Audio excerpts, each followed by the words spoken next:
नमस्कार दोस्तों, स्वागत है आपका अपने चैनल पर।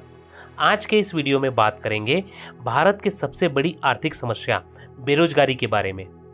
जानेंगे कि बेरोजगारी के ताज़ा आंकड़े क्या कह रहे हैं और युवाओं पर इसका क्या असर है और इसके पीछे असली कारण क्या है। वीडियो को अंत तक जरूर देखिए, क्योंकि आखिर में कुछ आसान समाधान और हमारी जिम्मेदारी पर भी बात करेंगे। सबसे पहले ये समझते हैं कि बेरोजगारी होती क्या है। जब किसी इंसान के पास काम करने की क्षमता भी हो, इच्छा भी हो, लेकिन उसे काम ही ना मिले, तो इसे बेरोजगारी कहा जाता है। कई बार ऐसा होता है कि डिग्री तो मिल जाती है, लेकिन उसके लायक नौकरी नहीं मिलती, या सैलरी इतनी कम होती है कि ठीक से गुजारा भी नहीं होता। ये भी बेरोजगारी की ही तरह एक तरह की समस्या है। अगर ताजा आंकड़े की बात करें, तो भारत में कुल बेरोजगारी दर करीब 5% के आसपास है। लेकिन असली चिंता की बात यह है कि 15 से 29 साल के युवाओं में बेरोजगारी आम लोगों के मुकाबले लगभग 3 गुना ज़्यादा है। शहर में यानी शहरी इलाकों में बेरोजगारी का स्तर गांव के मुकाबले ज़्यादा देखा जा रहा है, क्योंकि यहाँ पर उम्मीद भी ज़्यादा है और प्रतियोगिता कंपटीशन भी बहुत कड़ी है। गांव और शहर की बेरोजगारी अलग अलग तरह की दिखती है। गांव में खुले आंकड़ों में बेरोजगारी कम दिखती है, लेकिन असल में छिपी बेरोजगारी बहुत ज्यादा होती है। जहां लोग खेत या घर के काम में लगे रहते हैं, पर उनकी मेहनत से उतनी आमदनी नहीं बनती।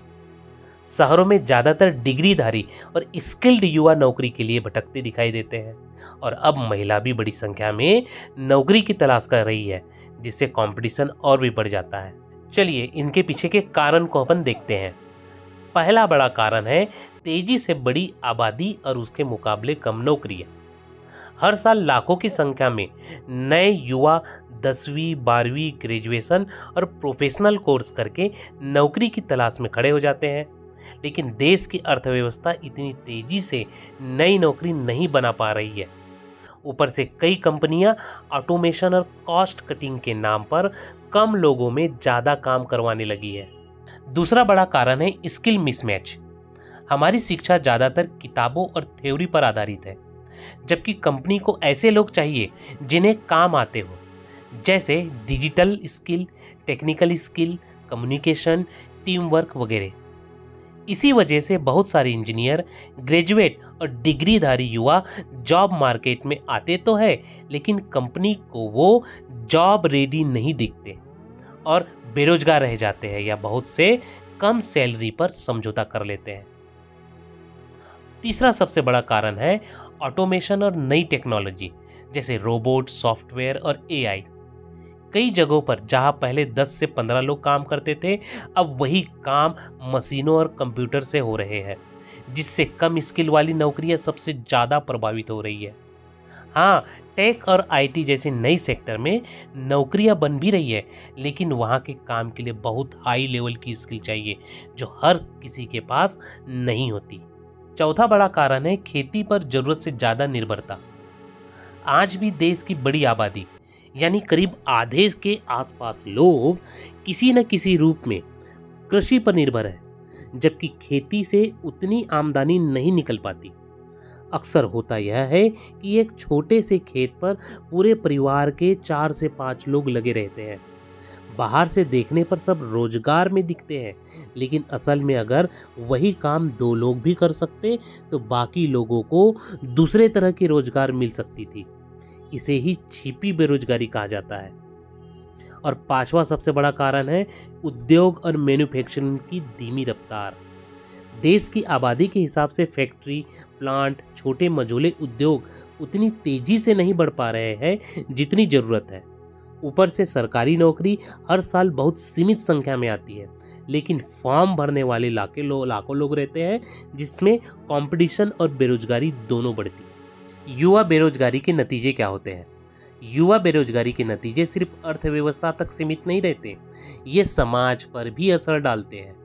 जब किसी युवा को सालों तक काम नहीं मिलता, तो उसमें निराशा, तनाव और गुस्सा बढ़ सकता है, और कई बार यह मानसिक स्वास्थ्य की बड़ी समस्या बन जाता है। परिवार की आर्थिक स्थिति खराब होती है। कई बार लोग गलत रास्ते पर अपराध या नशे की तरफ भी खिंच सकते हैं। इसलिए बेरोजगारी सिर्फ एक इकोनॉमिक इशू नहीं है, बल्कि पूरी सोसाइटी का सवाल है। अब सवाल आता है कि आखिर किया क्या जा सकता है। सबसे पहले ज़रूरत है कि हमारी पढ़ाई ज़्यादा स्किल बेस्ड और जॉब ओरिएंटेड बने, ताकि कॉलेज से निकलते ही युवा काम करने के लिए तैयार हो। दूसरा, छोटे मझोले उद्योग, लोकल बिजनेस और स्टार्टअप को आसान लोन, अच्छी पॉलिसी और कम झंझट मिले, ताकि वे ज़्यादा लोगों को नौकरी दे सके। साथ ही खेती पर पूरी तरह निर्भर रहने के बजाय गांव में भी छोटे उद्योग, सर्विस सेंटर और नई तरह की कामें शुरू हो, ताकि लोगों के पास विकल्प बढ़े। इस पर युवा क्या कर सकते हैं? बहुत लोग कहते हैं कि ये सब सरकार का, सिस्टम का काम है, पर ये बात सही भी है, लेकिन युवाओं के तौर पर हमारे कुछ कदम भी बहुत मायने रखते हैं। नई स्किल सीखना, चाहे वो डिजिटल मार्केटिंग हो, कोडिंग, डिजाइनिंग या अच्छी कम्युनिकेशन स्किल, ये सब हमें भीड़ से अलग खड़ा कर सकते हैं। इंटर्नशिप, फ्रीलांसिंग और पार्ट टाइम काम से भी शुरुआत की जा सकती है, ताकि एक्सपीरियंस और नेटवर्किंग दोनों बने और हमारी सोच सिर्फ एक सरकारी नौकरी तक सीमित न रहे। दोस्तों, उम्मीद है अब आपको भी भारत में बेरोजगारी की समस्या, उसके कारण और उसके असर के बारे में एक साफ और आसान समझ मिल गई होगी। अगर आप भी बेरोजगारी या करियर से जुड़ी समस्या से जूझ रहे हैं, तो अपनी कहानी कमेंट सेक्शन में जरूर लिखें। हो सकता है कि आपका अनुभव किसी और की मदद कर दे। वीडियो अच्छा लगा हो तो इसे लाइक जरूर कीजिए, चैनल को सब्सक्राइब कीजिए और ऐसे ही उपयोगी वीडियो के लिए बेल आइकन दबाना ना भूलिए। धन्यवाद, मिलते हैं अगले वीडियो में।